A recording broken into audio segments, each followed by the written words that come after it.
Dr. Power, you guests have arrived. Hi, Bonnycastle, what's in the news today? You heard anything? Well, today's exciting. We have a Tesla announcement coming this evening from California. Right. Yeah, should be the Model 3 introduction. Right, that's going to be transformational. Thanks, Bonnycastle. Sure. Bye-bye. Hey, folks, welcome. Come on in, have a seat. Bonnycastle's always up in the news. We enjoy little chats about what's going on. He always surprises me and blindsides me with some noodle breakthrough. And today, Tulsa, I heard about that last night. Today's the day for the release. It's $35,000 US, range 350 miles, quite phenomenal. And so I guess about $50,000 Canadian, but the price point's coming down in range. And in some states, like California, there's $55,000 subsidies and things to encourage you to get off the grid and to use these type of vehicles. But certainly a breakthrough, and Tulsa has had some promising things on their batteries you may want to look at sometime, both for the homes and for industry, stackable batteries, and they're quite a breakthrough, and that's, of course, is what's holding up the industry. But yeah, thank you, Bonnycastle, for that. I enjoy hearing about the Tulsa thing. So today, this is the week 2 of 6, and it's just starting to settle in, hopefully getting some sense of comfort, and don't be overwhelmed by it all. It should, by next week, start to settle in and start to get that sense of flow, and so I'm pleased with that. Posts, as I say, about overwhelms, had a few calls, and yes, all I want from you is 2 meaningful posts a week on the discussion sites. Many are doing, as you can see already, far more than 2, and that's wonderful, and please continue to add the intellectual capital and the stimulus to make this a good course, and I appreciate you taking the time to do that. But I don't want to infringe on your families and your other courses that you're taking, so just do 2, and you've met the requirements for a good grade in this course as we go on. Weekends, yes, Friday night, I'll send a note out tomorrow night basically saying that we're over for the week, that week 1 is finished. But I'll hasten to add that I understand a few of you, as I've pointed out before, must work on the weekends because you're so busy during the week, and I'll be there working with you. But for the mass of you, if you can, I'd appreciate, and your families would appreciate, taking some downtime. The sun's great in Victoria right now this week, and so have some time with your family, and I won't be looking for you on the weekends, but I'll be there to respond to those that must work on the weekends. Deliverable number 1, due on April the 10th, which is Sunday night, April the 10th, Sunday night, midnight. And what it's all about is, just imagine I asked you to do a very short little PowerPoint presentation in class on the topic that we've out of the paper that you're looking at, and so you take a particular article like the Tulsa story, and then in about 10 slides speak to the Tulsa story, not just to tell me what the news article is, but rather what flows from it, what are the aha moments, where do you see it spreading, linking, how is it going to impact businesses and industry, and certainly Tulsa and gas stations and infrastructure and batteries.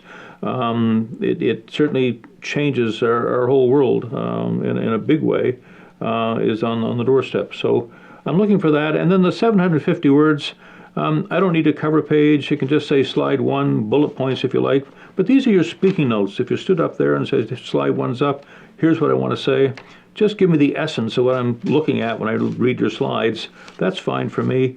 If you cite something, this course is more about substance than form. The APA method is important. Yes, I'll be expecting to use the APA method. Yes, I'll be scanning it quickly, but I'm not into dotting I's and crossing T's and looking for commas so much as I'm looking for the content, the substance, the critical thinking that goes into discussing those slides. So as long as you give me some sort of a URL where I can find what supports your comment, that's sufficient for my purposes. But no index, no cover sheet on this particular assignment is required. Well, let's get underway. What's in the news today?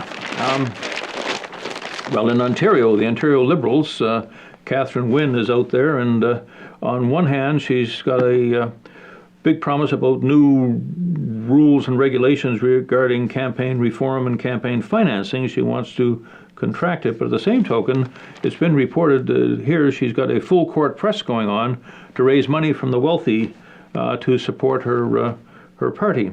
And of course, that opens up much as the same thing we see in the American election with Trump and particularly Sanders, saying the role of lobbyists, the money people that buy by giving millions of dollars to the candidates, access to those candidates after the fact and influence the direction of the decision makers the way it's going. Now, we can argue, say that's not the case, but at 75 years old and being involved in politics over a great number of years, I can tell you that is the case, that the very wealthy, the backroom folks have far more input at the decision-making table than you and I do, and very few people speak for us out there, even though you think your MLA may.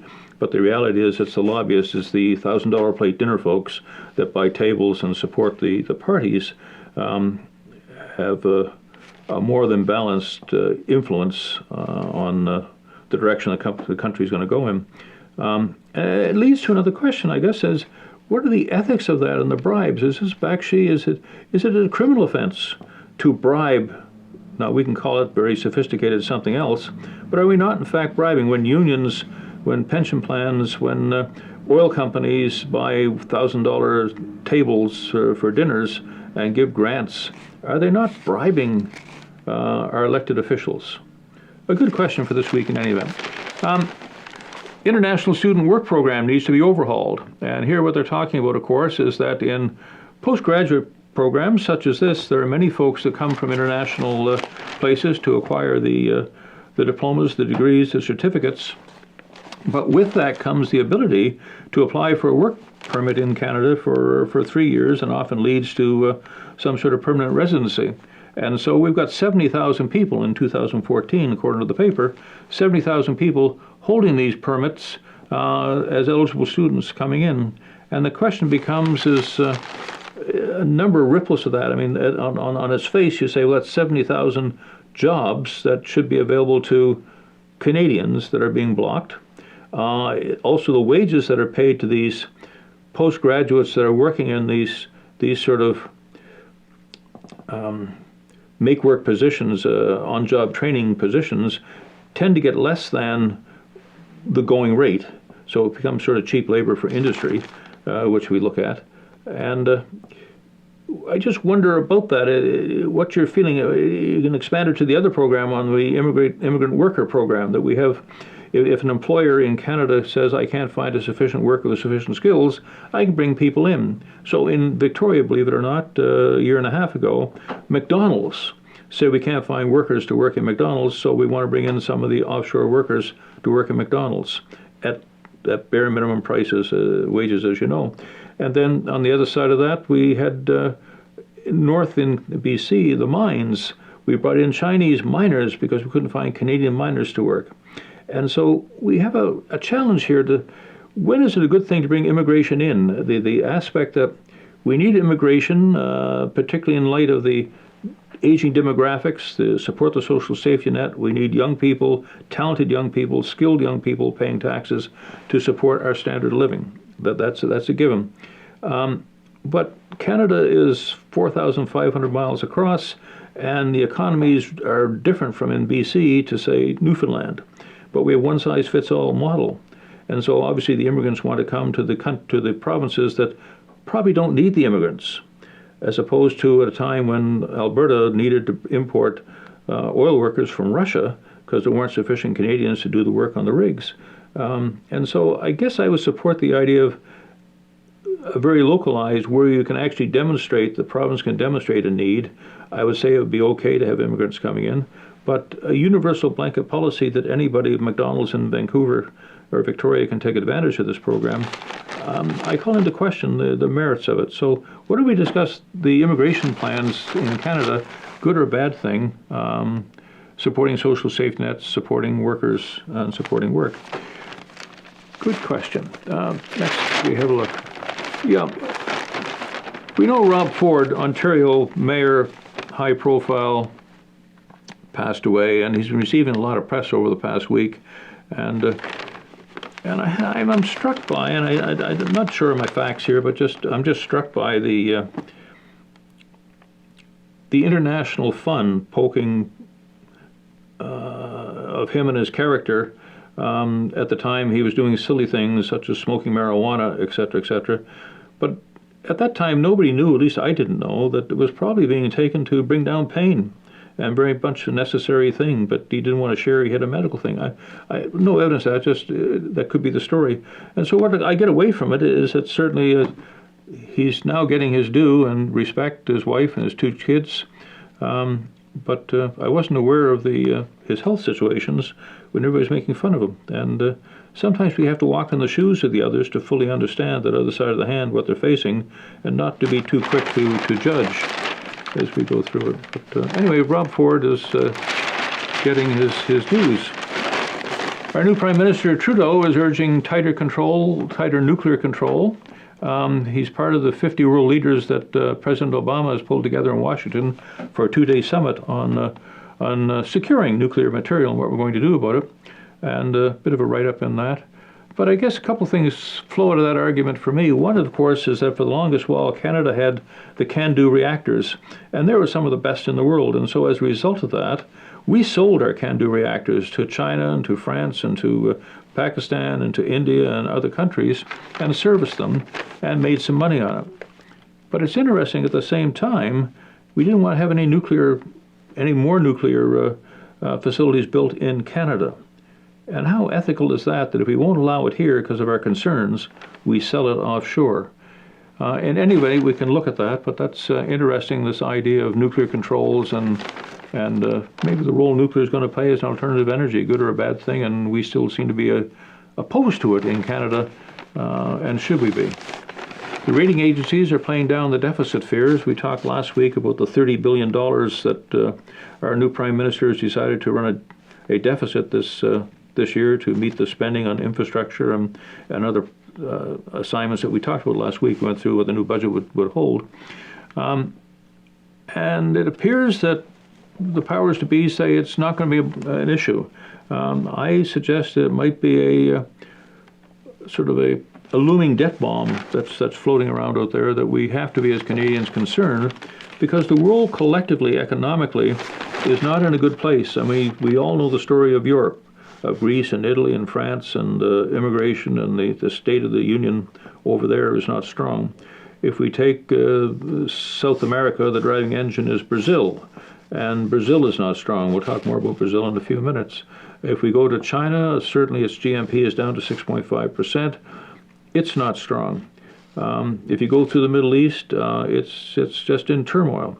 Russia is not strong because it's based on oil primarily, and its GNP is falling, and they're getting quite concerned.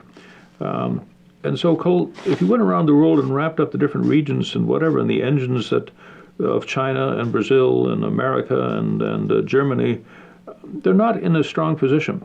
And so I take the concern that I'm still concerned about debts and deficits at this point, because we have not seen the last of this yet. But those in the know are saying it's not an issue and should not downplay our rating, our bond ratings. And of course, that's important that we maintain our standing. Big spread in the paper today on the demographics in China. And of course, they had that low fertility situation going on over there. They had the idea of gender imbalance, that only boy children wanted to be kept and girls somehow were killed or not allowed, one-child policy. And now it's coming home to roost. And so they've got 143 million more people that are 60 and older. They've got 10% of their working age population will decline by 87 million. And this whole demographic shift is going to have an impact on China and its well-being and economically. At the same time, its rival, India, is screaming it's coming up so fast and doing so well under Modi, their prime minister, and their move into technology and their move into the sciences and PhDs, etc. It is shifting, and they're somewhat competitors. Both have blue water navies. I mean, India has a blue water navy, and China has a blue water navy, and the China Sea, and to some extent there's clashing along the Tibetan border and at the sea. And so it's important for China that it's weakening its economic and financial and military position by the policies they set a while back on a one-child policy. Worth looking at, and should we do the same thing? Or don't think it makes much sense here, of course, because we need the safety net. The UN appointment creates a firestorm. A Canadian professor, Stanley Link, professor at Western, from all reports, knows what he's talking about in many areas, but nevertheless, there's a lot of backlash coming up from the Jewish community in Canada, calling in that says he's an anti-Israeli activist, and for the last 30 years has advocated against Israel. And so, in fact, he goes so far in one point of actually, this is just one part of the story, but he said he blamed the West for provoking the attacks on 9/11. And of course, there's much in that statement, provoking the attacks on 9/11. To what extent that is true, and I think we all have our opinions, and maybe worth a discussion some days before this course is over as it goes. But in any event, our Foreign Affairs Minister, Stéphane Dion, responded quickly to the Jewish Defense League, etc., and tweeted that they're going to call upon the United Nations Council that makes these appointments to re-look at this one more time, without any hearing, without any discussion, just popped up and said, rethink it. So interesting. Let's look at that appointment and think about the role of that. I mean, the role of human rights is an important one. I don't know whether you're aware or not, but the human rights at the Bretton Woods Agreement about 1944, when the World War II was coming to an end, the last country standing sort of made the rules for monopoly going forward, and we'll talk more about that sometime. But one of the things they did is they decided we needed a set of human rights that would be globally applied. And at that time, Roosevelt appointed his wife, Eleanor, to head up the commission, and she in turn appointed a Canadian doctor from Ontario to prepare the draft of what those rights should look like. And so they are very much grounded in the Judeo-Christian, Anglo-Saxon sort of sense of values. And so a Canadian came up with a list. It was approved and stamped and became the human rights that we refer to for the United Nations. And so they seemed to fit at that time, but now 70, 75 years later, with the growing power of other nations and other cultures and other human rights values rising, there's increasing tension.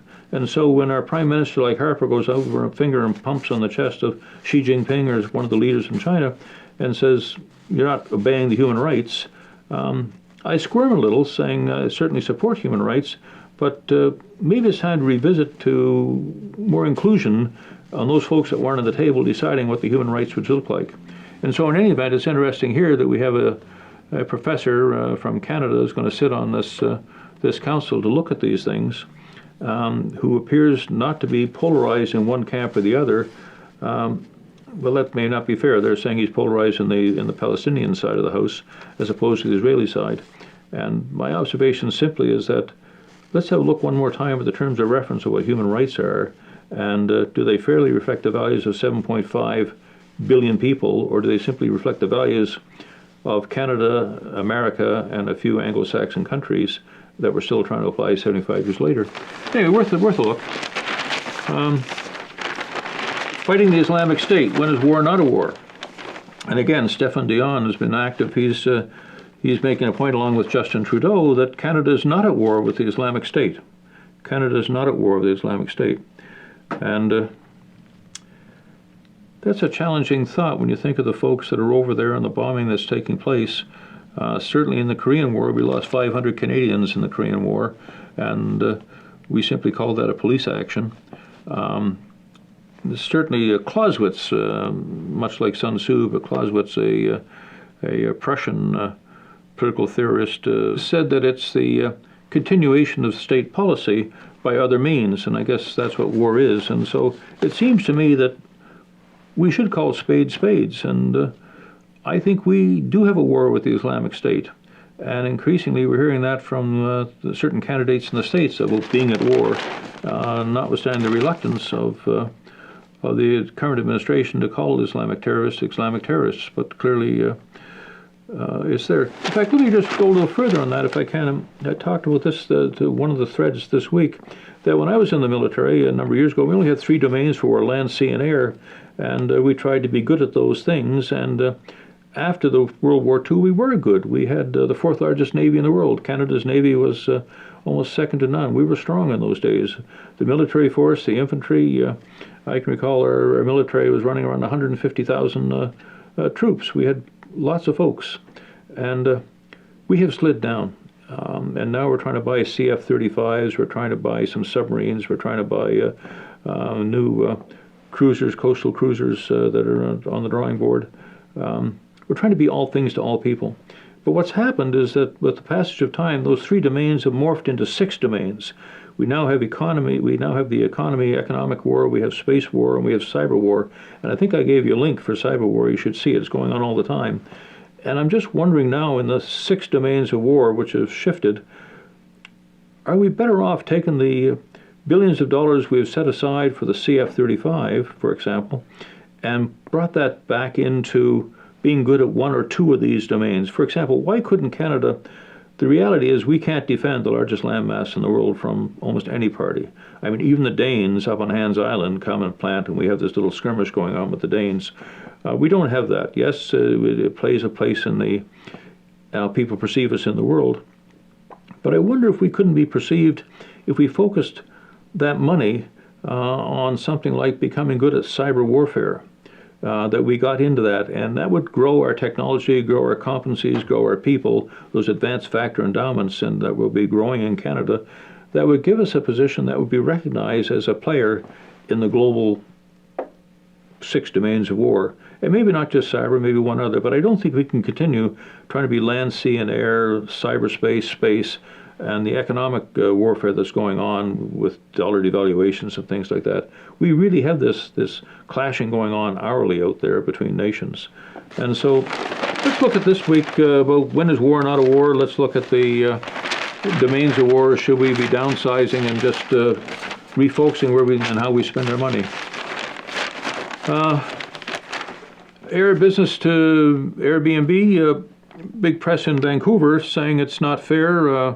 Some apartment buildings over there are being bought, rented, and turned primarily into Airbnbs, and the existing tenants, the existing owners don't like that, and they want to have this regulated. And so this is another example of the Internet of Everything driving ahead, pushing new technology, pushing new thoughts, new innovative things, ways to do things, new mental models, but the government regulators are running down the road afterwards trying to catch up. And we saw the same thing when globalization came in 1978 and through the 80s.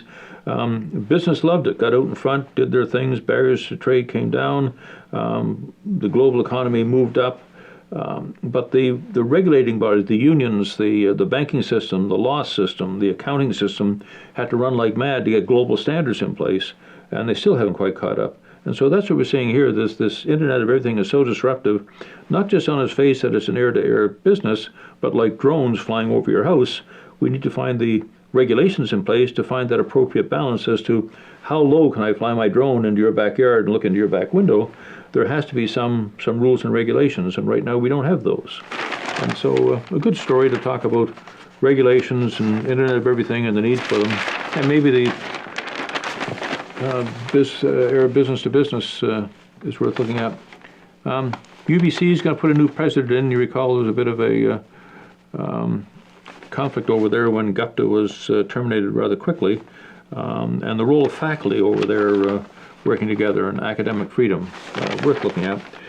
Airbnb, green firms, bit of a tension building up here between the green firms in the province, which are considerable, have asked our Premier to move faster to adopt and lift the carbon tax freeze and charge us more tax on our goods and services to get in line with the global powers that we're going to beat down global warming. At the same time, Jock Finlayson from the Business Council of British Columbia, a very powerful organization, speaks for businesses, said not too fast, just go slow, because it has big impact on you and I and our wallets and the price of bananas in the stores if we start increasing the taxes on business, particularly small business. And I think they point out 170,000 small and medium-sized businesses in BC. 170,000. That's a lot of businesses that are going to be impacted by this new tax rate if it comes in at a time that, frankly, we're overtaxed. I mean, there's tax fatigue in this country. It's increasing a underground economy reported to be as high as, it may be a little high, but I've read as high as $20 billion of under-the-table money, driven in large part by this tax fatigue that we think we're overtaxed, and driven in large part that we think government's wasting our money. Good topics to have a look at. Bank of Canada talks in terms of the next 2 years. There's going to take that long for oil shock recovery for Alberta and other places to come back on side. Some folks are purporting that the price of oil will move back up. Certainly $40 a barrel is low historically. $60 is probably closer to the range. But I'm still one of those that believe that there's a glut and the demand-supply curve can't change as much as we talk about it. And until that demand-supply curve, until the economy of the globe builds back up and the demand increases, I can't see any fundamental reasons to support a big transformational shift in the price of oil at this point. And if that is true, at $40 a barrel, a lot of Canadian oil companies are marginal at best. And so I make the point, and have made the point, it's time for them to reconsider, well, they have the technical and the expertise and the resources to reposition into other alternative energies, particularly if what the reports we're reading are true, that by 2030, that's only 14 years away, 50% of our energies will come from alternate energy, and they say by 2050, we can anticipate that we're largely in alternate energy world. And things like space energy, and one of your teams is doing a great report on that. That's 24-hour day solar power electricity coming to the ground. New things in Morocco with the sand and heating Europe. All these things are coming on stream, and that's reducing the demand for oil. So we could talk a bit about the idea of, is the Bank of Canada right that the economy will slow because of the oil situation for the next 2 years? I think it is. Should oil companies reposition themselves while they have the opportunity? Because if they don't, Microsoft, Google, Facebook, all these behemoths will take the resources and the money they have sitting in the bank and get into these industries, and it'll be too late. There's only the quick and the dead in this sort of world. I see Dollarama hiking their prices. I enjoy the little dollar stores, the fun things in there, particularly for the grandkids. But they're going from $3 to $4 is their top price. But it speaks to them paying attention to, they want to increase the quality. And we've talked in terms that if you want your business to succeed, you've got to remember those 4 basic generic building blocks of competitive advantage, as quality, as innovation, as customer responsiveness, as superior efficiency. And they're paying attention to quality to, again, control and make sure that they're staying on top of their game, which is good. Article in here, Brazil on the brink, and a large bribery scandal down there. Construction's halted on the Olympics, which is coming up, so that doesn't look like it's going to go too well. Dilma Rousseff, the prime minister, is being under great pressure to step aside. She made the mistake of bringing in De Silva, the outgoing president, and tried to put him in the cabinet the other day to give him protection from criminal charges that were coming for fraud. The whole thing's in disarray in Brazil, and that's the engine, as we've said, for all of South America, and it's collapsing. It pushes the Mercosul, the trade group, down there. And so it's quite serious what's going on in Brazil, and we should be watching that. What else? I want to talk a bit about flat tax, too. The election going south. I'm very pleased, and I'm a supporter of. I have to confess, Trump's makes some simple mistakes, and he certainly needs a handler. But that fresh new approach, that common sense approach to things, to say what has to be said, I find a lot of favor with, but I could be wrong. But having said that, the only other option in my mind is Cruz, and Cruz is good at the Constitution. He does what you're supposed to do. The Constitution is the rules of monopoly, and you should play the rules. And under the past administration, they're stepping over the rules. They're breaking the rules with impunity, which may get sorted out after the election. But Cruz is good on the Constitution. Cruz, I love his statement on flat tax. I love his statement on doing away with the IRS. And so I thought it might just, what a perfect fit if they get over the bickering they've been doing lately. They've soured the water so bad, but if they could come together as one, the attributes of two of them collectively, Cruz could be the handler for Trump to keep him in line, but Cruz's ideas on the Constitution and taxes and the practicalities could do a lot to enhance President Trump and Vice President Cruz. So with what's going on, the gerrymandering going on down there for the election process, quite exciting to watch, circus at times, difficult, and might be worth a little bit further chat. But whenever it comes to the topic of flat tax, I'm a proponent of that. I think the time has come in Canada, as it's been purported in a number of elections in the States. This was done in almost every election prior to been talking of flat tax. The candidate that suggests it has never been elected. Cruz is close. But imagine if flat tax was elected in the States. And what a flat tax is you can grab a number And there's a number of jurisdictions like Hong Kong around the world that have this program in place now, and it works quite well. But let's say it was 15, 17, 18%. That's your flat tax. And anybody that makes up to the first $30,000, that's free, no tax. So single moms and folks that are just barely getting by, no tax whatsoever. Unlike working till June the 2nd that we do under the Fraser Institute, we work for governments at different levels till June the 2nd or June the 7th, which is Tax Freedom Day, and then only then do we start keeping our money going forward as our money. Up to that point, we're working for government. So flat tax simply says 15, 18%, you pick the number, and no more deductions, no more pink elephants on Sunday, no more business expenses. That's what you pay, and you pay 15, 16% on everything over the basic $30,000. On that extra $1, you're going to pay 15 cents or 18 cents in tax. And if we paid a flat tax, that would go away a long way down the road to solving the need for things that don't produce any potatoes. Tax lawyers and accountants and the mammoth paperwork we all keep, and those 3 or 4 dead days a year we have to sit in our rooms on the weekend and sort it all out, to take it into the accountant to sort it all out. All that sort of drops to the ground, and Canada becomes more productive by getting rid of it. And the natural fit for it is with a guaranteed annual income.